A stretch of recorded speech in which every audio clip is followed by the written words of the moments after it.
Notre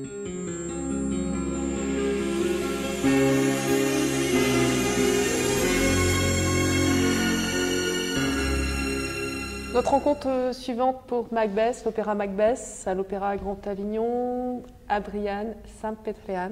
Très bien. Très bien, bravo, bravo. Est à mes côtés pour parler de cet opéra Macbeth de Verdi, où vous interprétez donc le rôle de Banquo, c'est cela?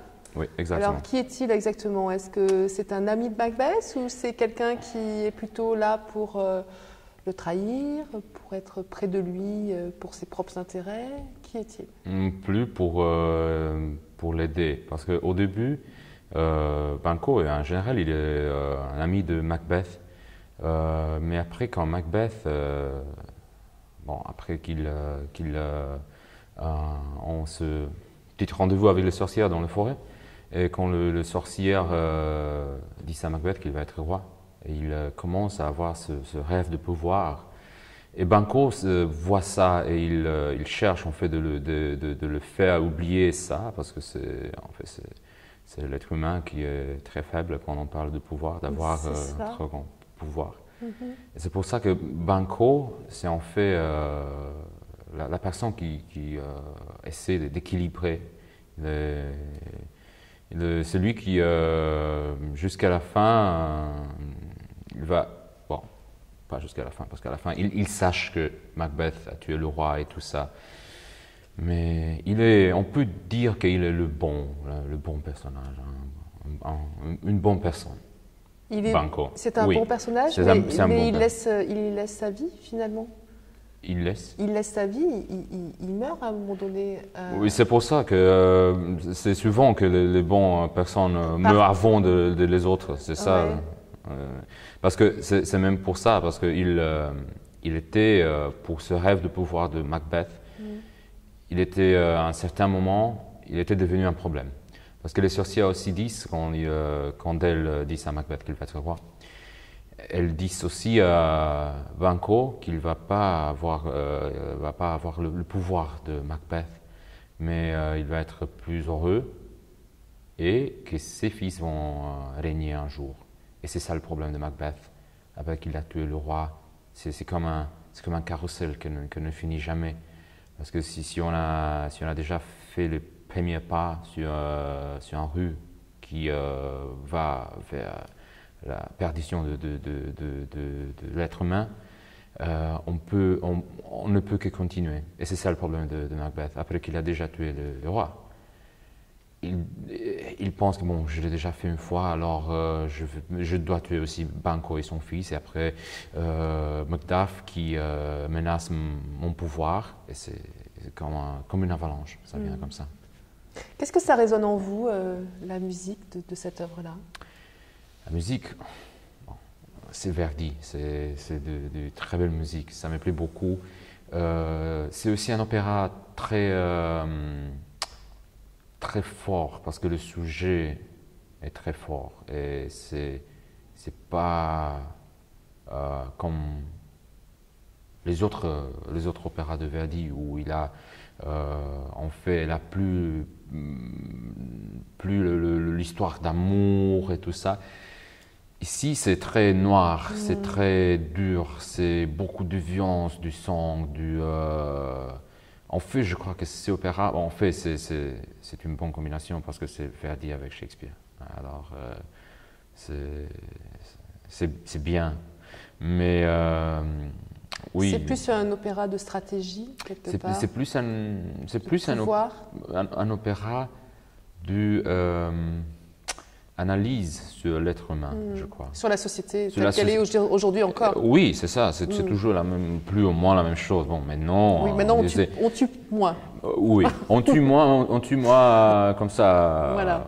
Mais non, le problème, c'est que c'est vraiment, on montre dans cet ouvrage, on montre le visage pas beau de l'être humain, le visage d'être humain qui est pris d'un mauvais esprit, et il fait tout pour avoir le pouvoir, pour être au-dessus de autres. C'est ça. C'est plus, selon moi, c'est plus une analyse sur la condition de l'être humain et les caractéristiques et comment un être humain peut se développer. Il y a beaucoup de choix. Et à la fin, c'est le choix que tu fais qui va t'apporter l'avenir, d'une façon ou l'autre. Alors l'amour est quand même là, puisque c'est aussi un moyen de stratégie de pouvoir entre Lady Macbeth et Macbeth. Oui. Comment est-il mis en avant ou est-ce qu'il n'est pas du tout mis en avant? Oui, il est mis en avant, mais pas si fort comme les stratégies de pouvoir et tout ça. Il est présent l'amour, certainement, parce que Macbeth et Lady Macbeth ont à la fin une liaison très bizarre. C'est de l'amour, mais c'est de l'amour un peu malade, de l'amour qui aussi, ils ont, c'est elle qui convainc Macbeth à un certain moment que on doit faire ça, mais il était déjà dans ce état d'esprit. Et oui, c'est amour avec la même passion pour avoir le pouvoir. C'est vraiment une relation très, très compliquée. C'est pas seulement l'amour. C'est pour ça que c'est pas vraiment une belle histoire d'amour. Macbeth et Lady Macbeth, et ils ont vécu jusqu'à la fin du monde. Non, c'est c'est de la passion, mais c'est de la passion, mais c'est de la pouvoir. passion, oui, de la passion pour le pouvoir. C'est ça qu'ils ont tous les deux. Et bon, et à la fin, tous les deux vont finir dans la même façon. Alors vous, Adriane, vous Oui. avez un léger accent. Oui, Vous c'est parlez vrai. très très bien français d'ailleurs. Bon, pas très bien, mais bon. On peut dire que c'est assez pour faire cette interview. Bon, c'est parfait. Après, tout à l'heure, vous pourrez parler comme bon vous semble, en italien, en roumain. Comment vous avez appris la langue? La langue, je l'ai appris dans l'école, parce qu'en Roumanie, dans les écoles, on apprend anglais. Dans certaines écoles, anglais c'est la première langue étrangère et français c'est la deuxième. Mais dans d'autres écoles, c'est à l'envers. C'est français la première. Pour moi, c'était la deuxième langue étrangère. D'accord. J'ai fait anglais comme première et français comme deuxième. Donc vous parlez 4 langues. Je parle 4 langues, oui, parce que je parle plus, aussi. en tout cas, mais... Non, je parle aussi allemand et italien. D'accord. Et un peu de roumain, mais pas très bien. Pas trop. Non. Est-ce qu'il vous est arrivé d'interpréter des œuvres d'opéra français? Oui, bon. Oui, j'ai fait La Damnation de Faust quand j'étais, j'avais, je crois, 20 ans. D'accord. Donc c'est pas quelque chose qui est... Je n'ai pas fait les grands rôles dans les opéras françaises, c'est ça. Ça vous tente ou c'est un Oui, choix? ça me tente surtout, par exemple, Méphisto dans le Faust de Gounod. En fait, je devais faire en mars l'année prochaine Escamillo dans Carmen, mais c'est un projet qui s'est changé maintenant et ça va pas être, je ne sais pas exactement reporté. quand. Oui, exactement. Ouais. Mais oui, ça me tente. En fait, les opéras en français sont toujours plus lyriques. Ouais. C'est la langue qui est plus lyrique de la langue italienne parce que les vocaux doivent être dans une certaine façon. C'est pour ça que c'est plus lyrique. Et la musique française, elle est magnifique. C'est pour ça que, oui, certainement, je veux faire des rôles en français. En fait, Méphisto, c'était plusieurs fois jusqu'à maintenant, m'était proposé, mais je préfère de le laisser attendre encore un peu. Vous attendez quoi? Que votre diction soit plus parfaite, que votre voix soit peut-être plus mature, si je puis dire. En fait, ainsi. oui, non, vous avez raison, c'est ça. Parce que comme passe à 34 ans, Ça change encore? Oh, ça change encore, mais surtout c'est le corps qui change. Et bon, comme basse, on peut tranquille laisser les choses venir plus tard. Oui. On fait certains rôles, c'est ça. Mais non, ce que j'attends, c'est que par exemple pour Méphisto, c'est un rôle qu'on ne peut pas faire. On le chantait seulement beau et faire des beaux phrases. En fait, si tu fais Méphisto, tu dois être Méphisto. Pour faire ça, on a aussi besoin d'un peu de, dans la voix, d'un peu de plus grinta, comme on dit en italien, plus de dureté. Oui, plus de dureté, c'est ça. Et c'est ça que, par exemple, pour le moment, je ne veux pas aller dans cette direction. Je veux encore rester sur le bel canto, sur le répertoire italien, pour faire encore de chanter très calme, pour faire des phrases, pour faire ça. Et c'est pour ça que je préfère d'attendre encore, parce que c'est aussi un rôle rôle de maturité pour moi. Ouais. En fait, c'est pas facile de le jouer. Pour moi, ça c'est important quand je fais un rôle. C'est important de pouvoir montrer au public le personnage que je fais. C'est pas de montrer moi qui interprète, qui interprète par exemple Banco ou Méphisto. On doit montrer au public une version de Méphisto parce que certainement chaque artiste a sa version, hein, c'est ça. Et surtout pour Méphisto, c'est difficile parce que quand on joue le diable, c'est pas facile. Hein. C'est sûr, il faut un peu d'expérience. Exactement. Exactement. Alors, ce personnage Banco, justement, qu'est-ce que vous y apportez au-delà de votre vocalise, au-delà de votre interprétation, humainement? Comment vous l'avez interprété? Comment vous l'interprétez? Moi, je le vois, comme je dis au début, je le vois très humain. Un personnage très humain et qui c'est aussi très bel écrit, vocalement. Et il y a un très bel air et c'est un plaisir de le chanter. J'essaie, comme j'ai dit, j'essaie de montrer plus ces humanité qu'il a et pas la dureté de. Pardon. Pourquoi vous dites, merci, pourquoi vous dites, vous essayez de montrer plus parce qu'au niveau de l'écriture, c'est pas forcément explicite et vous apportez plus de vous-même pour l'apporter humainement? Pas vraiment, non. C'est aussi dans la musique, mais il est, à la fin, il est un général, il a aussi un peu de dureté. De dureté, oui. Dureté. Et de colère, peut-être? Parfois. Ouais. Et c'est ça, à la fin, quand on interprète un personnage, il y a aussi plusieurs nuances qu'on peut montrer au public. Je préfère de montrer ça, je préfère de montrer l'humanité. Et c'est ça quand même, c'est la caractéristique principale de Banco. C'est ça. Non, c'est pas que je dois faire plus de la musique, mais c'est même la façon de le chanter. Parce que l'écriture, c'est une chose. Ça, on peut faire vocalement dans plusieurs façons. Et c'est ça, on doit montrer l'humanité, même dans le chant, pas seulement dans l'écriture, mais même dans le ton, dans les couleurs de la voix.